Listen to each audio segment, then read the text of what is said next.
સમાચારની શરૂઆત કરીએ તો ડિજિટલ અરેસ્ટનો અત્યાર સુધીનો સૌથી મોટો કેસ સામે આવ્યો છે। ગાંધીનગરમાં એક મહિલા ડોક્ટર પાસેથી 19 કરોડ રૂપિયા પડાવી લેવામાં આવ્યા। સીઆઈડી સાયબર સેલે એક આરોપીની ધરપકડ કરી છે, ત્યારે સુરતના આરોપી લાલજી બલદાણિયાની ધરપકડ કરાઈ છે। આરોપીએ 3 મહિના સુધી મહિલા ડોક્ટરને ડિજિટલ અરેસ્ટ કર્યા હતા। આ મહિલાને પીએમએલએ FEMA હેઠળ ફસાવવાની ધમકી આપી હતી। જુદા જુદા રાજ્યોના બેંક એકાઉન્ટમાં તેમની પાસેથી પૈસા નખાવ્યા હતા, ત્યારે આ મહિલાએ પોતાની સંપત્તિ વેચીને પણ પૈસા આપ્યા હોવાનું સામે આવ્યું છે। 16મી માર્ચ આ એ દિવસ હતો કે જ્યારે મહિલાને પહેલી વખત ડિજિટલ અરેસ્ટ માટે કોલ આવ્યો હતો અને જુદા જુદા 33 જેટલા ખાતાઓમાં ત્યારબાદ આરોપીએ તેમની પાસેથી પૈસા નખાવ્યા હતા। સીઆઈડી સાયબર સેલે 35 લોકો સામે હાલ ગુનો નોંધ્યો છે। ગુજરાતમાં ડિજિટલ અરેસ્ટના ઘણા બધા કિસ્સાઓ અત્યાર સુધી સામે આવ્યા છે, પરંતુ આ સૌથી મોટો કિસ્સો ગુજરાત માટે સામે આવ્યો છે કે જ્યાં એક વૃદ્ધ મહિલા ડોક્ટર પાસેથી 19 કરોડ રૂપિયા પડાવી લેવામાં આવ્યા। 1-2 કરોડ નહીં, પરંતુ 19 કરોડ રૂપિયા। અને આપ જે જોઈ રહ્યા છો તે છે આરોપી કે જેણે આ પૈસા પડાવી લીધા। સીઆઈડીએ સાયબર સેલે લાલજી બલદાણિયા નામના આરોપીની ધરપકડ કરી લીધી છે। અન્ય 35 લોકો સામે પણ ગુનો નોંધવામાં આવ્યો છે, કારણ કે ડિજિટલ અરેસ્ટનો અત્યાર સુધીનો આ સૌથી મોટો બનાવ છે કે જેમાં 1-2 નહીં, પરંતુ 19 કરોડ રૂપિયા પડાવી લેવામાં આવ્યા હોય।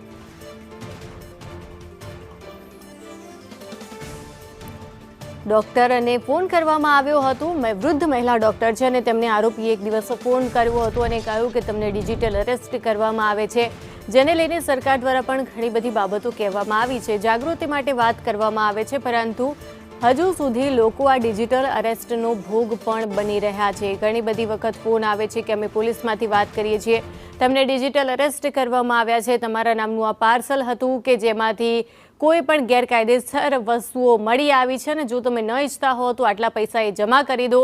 અને તેવો જ કિસ્સો સામે આવ્યો। 16મી માર્ચ હતી કે જ્યારે ફોન કર્યો, પહેલા બેંકમાં પડેલી રકમ ટ્રાન્સફર કરાવી લીધી, ત્યાર પછી રોકડા અને ઘરમાં પડેલા ઘરેણાં હતા એ પણ આરોપીએ વેચાવી નાખ્યા। મહિલા ડોક્ટર સાથે શું બન્યું તે આપને જણાવી રહ્યા છે। જે પણ રૂપિયા આવતા ગયા તે આરોપી બેંકમાં જમા કરાવતો ગયો। પહેલા ડોક્ટરે બેંકમાં પડેલી FD હતી તે તોડી નાખી, તેના રૂપિયા આરોપીને આપ્યા અને આ બધા જ રૂપિયાએ અલગ અલગ 33 ખાતામાં તે જમા કરાવતો। અને અંતમાં જે લોકરમાં પડેલું સોનું હતું તે શેર સર્ટિફિકેટ વેચવા માટે આરોપીએ દબાણ કર્યું અને અંતે સોનું અને શેર સર્ટિફિકેટના રૂપિયા પણ બેંકમાંથી ટ્રાન્સફર કરાવી લીધા।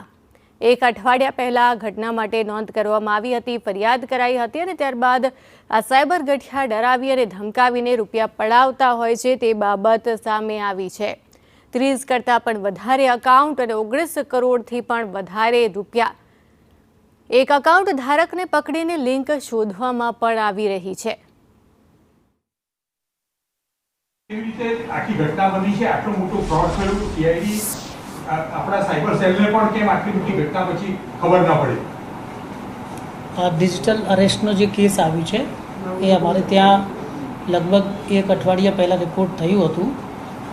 તો એ ડિજિટલ અરેસ્ટ કેસમાં જે એક સિનિયર સિટીઝન ભોગ બનનાર છે એમને જે ગઠિયાઓ છે, સાયબર ગઠિયાઓ, એમને ધમકાવીને ડરાવીને કે તમારે નામે એટલે ટ્રાઈમાં કેસ ચાલશે, તમારે નામે મની લોન્ડરિંગનો કેસ ચાલશે, તમારી બધું વિગતો અમારી પાસે છે, એ જે નોર્મલ જે એમઓ ડિજિટલ અરેસ્ટનો હોય છે એ એમઓને પદ્ધતિને અપનાવીને અને એમને ડરાવી ધમકાવીને અને એને પાસેથી લગભગ 30થી વધારે એકાઉન્ટ્સમાં પૈસા ટોટલ 19 કરોડ રૂપિયા જેટલા એમને પાસેથી પડાવ્યા છે।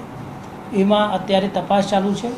આપણે ઝડપથી એક ટીમ પણ એમાં માટે બનાવી છે જે ઝડપથી તપાસ કરી શકે છે બધું વિગતો મેળવીને।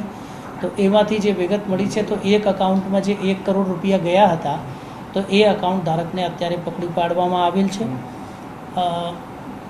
અને હવે જે બીજા એમાં જે લિંક્સ છે એમને શોધવામાં આવી રહ્યા છે અને ઝડપ ખૂબ જ એટલે ટૂંકા સમયમાં આપણને બીજી સફળતાઓ પણ આમાં મળશે।